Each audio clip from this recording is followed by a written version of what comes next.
soon after I started my ministry at Golders Green, I met and fell in love with a woman through a wonderful organization called Women in Theology.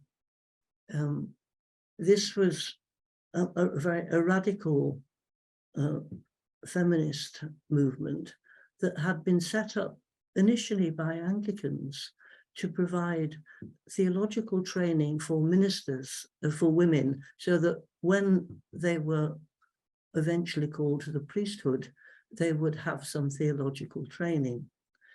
But it soon branched out into doing house services using feminist material and so on, and discussion groups and so on. And it had quite a high proportion of lesbians. So I met quite a few really good friends through that group, including Grace. And once we got together, it was obvious that I needed to come out officially in the movement.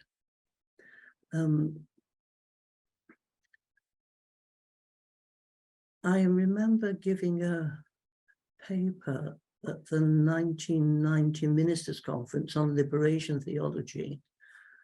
And somewhere I think I slipped in the fact that I now regarded myself as lesbian, and that being a member of a minority group gave gay and lesbian ministers an advantage when it came to doing liberation theology.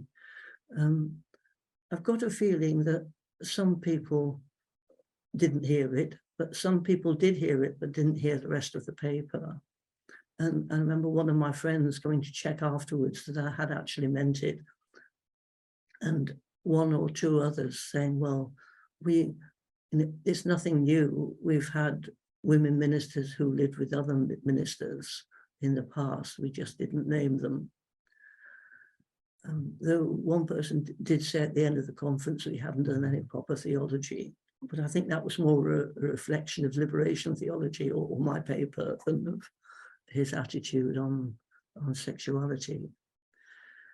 And I remember officially coming out at Golders Green as minister. Of course, by that stage, most of my friends knew anyway. But I did phone round the gay and lesbian members to tell them what I was doing, to think that they might actually lend some support on the day.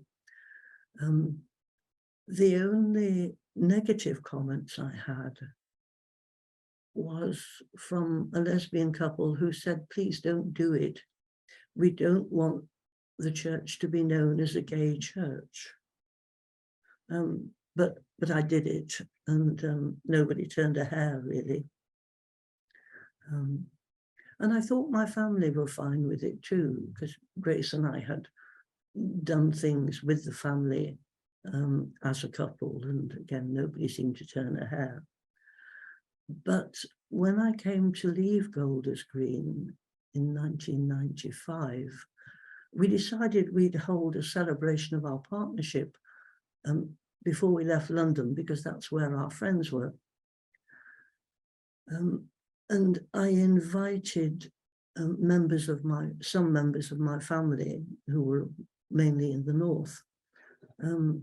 My parents, who are now dead, urged me not to do it because it might ruin my career, something which clearly wasn't true, but they didn't realize that.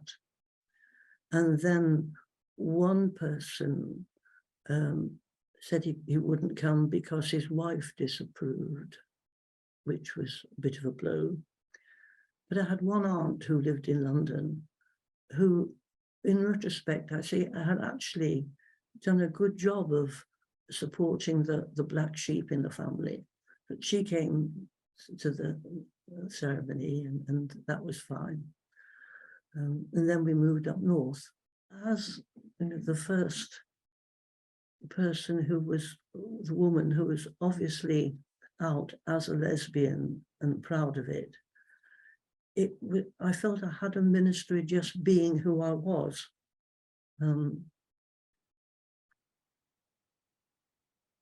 mean, I remember one person describing me as a very unusual sort of woman, which I'm not quite sure what that was code for.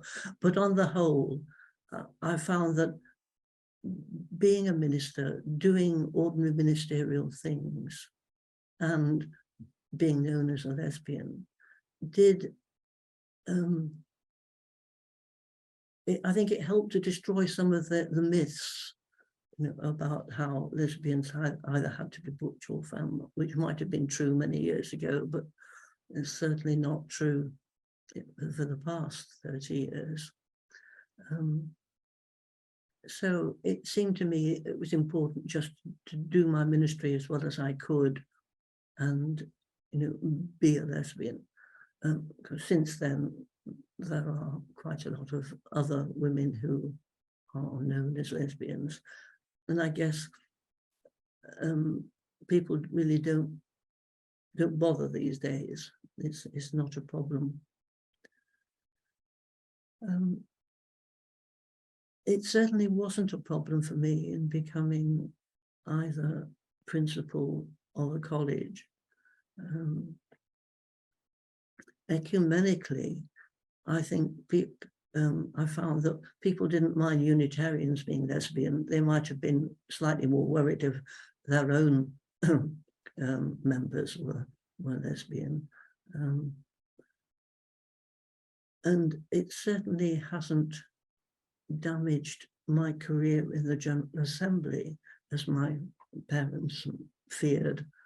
And I guess to be the first openly lesbian minister who was made an honorary member, I think one of the reasons why I was really pleased to accept it was the fact that you know, I would be the first open lesbian woman to accept that. So I think I've been really very lucky in having a career and a lot of my social life within the Unitarian movement.